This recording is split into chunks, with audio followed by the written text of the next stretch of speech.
നിങ്ങൾക്കറിയാം എന്താണ് ഇറാനിലുണ്ടായത്.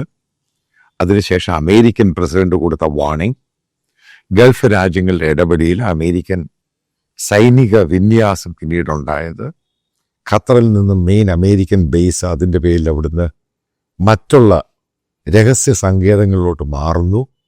പിന്നീട് പല വാർത്താ മാധ്യമങ്ങളും അമേരിക്കൻ മാധ്യമങ്ങളും പറയുന്നു, അതായത് ഈ ഒരു സന്ദർഭവും സമയവും ആയിട്ടില്ല. അതായത് ട്രംപ് ഉദ്ദേശിക്കുന്ന പോലെ അമേരിക്ക ഇപ്പം അവിടെ അറ്റാക്ക് ചെയ്ത് കഴിഞ്ഞാൽ ഈ റിജീം, അതായത് അവിടുത്തെ ഭരണകൂടം മാറാൻ പറ്റുന്ന രീതിയിലായിരിക്കുകയില്ല മുന്നോട്ട് പോകുന്നതിനെ പറ്റിയൊക്കെ പല രീതിയിലുള്ള വാർത്തകളൊക്കെ വരുന്നുണ്ട്. പക്ഷെ ഒരു കാര്യം ഞാൻ പറയാം, ഈ അമേരിക്കൻ ഡിപ്ലോമസി, അമേരിക്കൻ സ്ട്രാറ്റജിക് അതേപോലെ തന്നെ കോൺഫ്ലിക്റ്റ് അൺപ്രഡിക്റ്റബിൾ ആണ്. കാരണം വെനസ്വേലയിൽ നമ്മളത് കണ്ടതാണ്. കാരണം അവർ ഏകദേശം 1 വർഷത്തോളം എടുത്തിട്ടാണ് ഓരോ മൂവ്മെൻറ്റും നടത്തിയത്.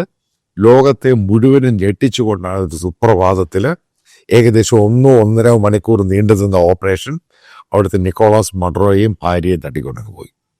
തട്ടിക്കൊണ്ടുപോയി എന്ന വാക്ക് തന്നെയാണ് ഞാൻ ഉപയോഗിക്കുന്നത്. പക്ഷെ നമ്മൾ ഇറാനെ പറ്റി പറയുവാണെങ്കിൽ ഇറാൻ റെജീം എന്ന് പറയുന്നത് തകർന്നുപോയി. അതായത് പഴയതിൽ നിന്നും അവർ ഭയങ്കരമായിട്ട് വീക്ക് റെജീമായിട്ട് അങ്ങ് മാറി.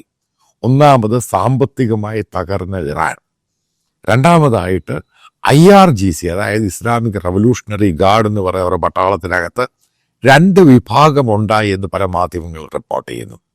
ഇസ്രായേലും പറഞ്ഞിട്ടുണ്ട് ഈ സമയമായിട്ടില്ല, ഇപ്പോൾ ഒരു അറ്റാക്ക് ചെയ്താൽ പെട്ടെന്ന് റെജീമിനെ ചേഞ്ച് ആകും എന്ന രീതിയിലോട്ട് പോകാൻ കഴിയില്ല. അതുകൊണ്ട് സമയവും സന്ദർഭവും വരട്ടെ, അതിനുശേഷമായിരിക്കണം ഒരു പ്രോപ്പറായിട്ട് അമേരിക്കൻ ഇൻ്റർവെൻഷൻ ഉണ്ടാകേണ്ടത്. അതായത് ഇസ്രായേലിന് ഉറപ്പില്ല അമേരിക്ക ഒരു അറ്റാക്ക് ചെയ്തു കഴിഞ്ഞാൽ അവിടുത്തെ റെജീം, അവിടുത്തെ ഇസ്ലാമിക ഭരണകൂടം മാറാനുള്ള സാധ്യതയുണ്ട്. കാരണം അതിൻ്റെ പോസിബിൾ ഓപ്ഷനാണ്. കാരണം അത് മാറിയില്ല എങ്കിൽ അമേരിക്ക അവിടെ പോയി ബോംബ് ചെയ്തുകൊണ്ടോ അതേപോലെ മിസൈൽ ഇട്ടുകൊണ്ട് ഈ പറയുന്ന കാര്യങ്ങളൊന്നും ഉണ്ടാകാൻ പോകുന്നില്ല. അത് കൂടുതൽ വഷളാകും എന്നുള്ള ധാരണയിലാണ് ഇത് പറഞ്ഞിരിക്കുന്നത്.